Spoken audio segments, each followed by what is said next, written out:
Hanya sedikit yang memahami bahwa bangunan tua dari bekas penjara di Jalan Merdeka Kota Watampone ini tak sekedar bangunannya nyaris rubuh dan terlantar. Di balik gedungnya yang usur ini, penjara tua ini sesungguhnya menyimpan sejumlah kisah kelam yang mengharukan. Abdul Aziz, salah satu saksi yang masih hidup dan pernah bekerja sebagai salah satu pegawai sipil di penjara tua ini, telah menyaksikan sejumlah peristiwa besar yang patut dicatat dalam perjalanan sejarah kota ini. Aziz mengaku salah satu peristiwa tersebut juga melibatkan dirinya sebagai pelaku. Peristiwa penganiayaan 10 tahanan titipan TNI dan pembunuhan kepala penjara serta wakilnya yang diduga terkait PKI atau Partai Komunis Indonesia pada 3 November 1965 silam. Aziz menuturkan pada peristiwa itu, dirinya dan ratusan massa menyerbu masuk ke dalam penjara. Dipicu kejadian tragis 30 September di tahun yang sama, 9 jenderal TNI yang dibunuh oleh PKI di Lebamboya, Jakarta. Informasi yang berkembang cepat menyulut kemarahan masyarakat Bone saat itu. Mereka menyerbu penjara ini dan menuntut agar tahanan yang diduga terkait PKI diserahkan kepada mereka. Kepala penjara Kalwater dan wakilnya Jonjong menolak permintaan tersebut. Lalu massa menyerbu masuk dan membantai 10 tahanan laki-laki, termasuk Kalwater dan Jonjong yang ikut serta terbunuh. Masalah orang-orang yang terindikasi PKI dulu ada ditahan di sini. Kalau saya tidak salah informasi itu ada 11 orang. 11 orang termasuk garwaninya. Ya, maksudnya itu istri-istrinya. Nah, kemudian pada tanggal ini sebelum saya jadi pegawai ini, ya, sebelum jadi pegawai. Ya, jadi waktu pengganyangan di sini pengganyangannya tanggal 3 November 1965.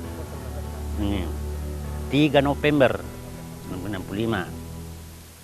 Nah, kemudian meninggal kepala direkturnya ini penjara, namanya JJW Clarwater. Ya, bersama dengan wakilnya Jonjong. Nah, akhirnya meninggal karena dibunuh memang. Ya, menyerbu karena dendam, termasuklah dendam karena apa? Kenapa tentara tidak simpati ya kepada jenderalnya yang dibunuh? Nah, sehingga anggota PKI itu karena marahnya masyarakat Kabupaten Bone ini sampai dia mengadakan penyerbuan di penjara ini, istilahnya dulu. Nah. Tahanan yang terbunuh merupakan karyawan dari sebuah pabrik gula di daerah tersebut yang diamankan oleh TNI saat itu dan dititip di dalam penjara tua untuk mengantisipasi dampak dari Gestapo yang terjadi di Jakarta. Sehari sebelum peristiwa pembantaian di penjara tua, massa sempat menyerbu kediaman Kalwater. Hanya dalam insiden ini, Kalwater meloloskan diri dan bersembunyi di dalam lapas. Pada era revolusi tahun 1940-an, sejumlah pemuda dan pahlawan setempat yang saat itu gencar melakukan perlawanan terhadap Belanda pernah pula ditahan di penjara ini. Salah satunya yang tercatat sebagai pahlawan nasional adalah Opu Deng Siraju. Siraju adalah perempuan asal Tanah Luwu yang aktif dalam pergerakan politik melalui Partai Syarikat Islam Indonesia. Karena gerakan-gerakan politiknya dianggap mengganggu eksistensi Belanda, ia pun ditangkap dan dipaksa berjalan kaki puluhan kilometer dari kota Palopo menuju kota Watampone. Di kota Watampone, Opu Deng Siraju ditahan di penjara ini, sekaligus menjalani penyiksaan yang membuatnya cacat. Sebulan ditahan di penjara ini, Siraju dipindahkan ke penjara lapas Kabupaten Wajo.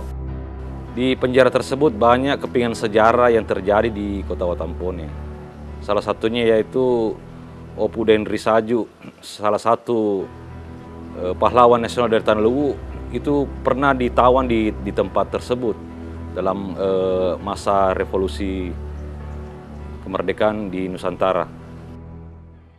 Kisah kelam lainnya yang terjadi di penjara tua ini masih membekas dalam ingatan masyarakat kota Watampone hingga kini, yakni peristiwa pembunuhan Bupati Kabupaten Bone Harahap di tahun 1980-an.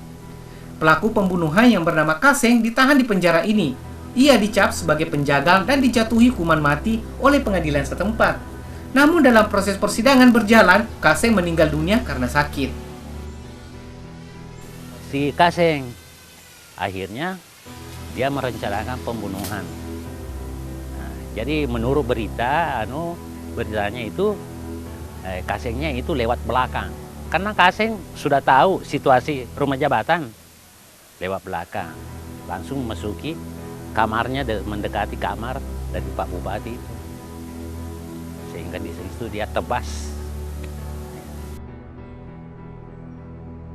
Selain peristiwa itu, pernah juga terjadi peristiwa pembobolan penjara yang menyebabkan 15 dari 40 perampok sebuah pasar di Kecamatan Lapri melarikan diri.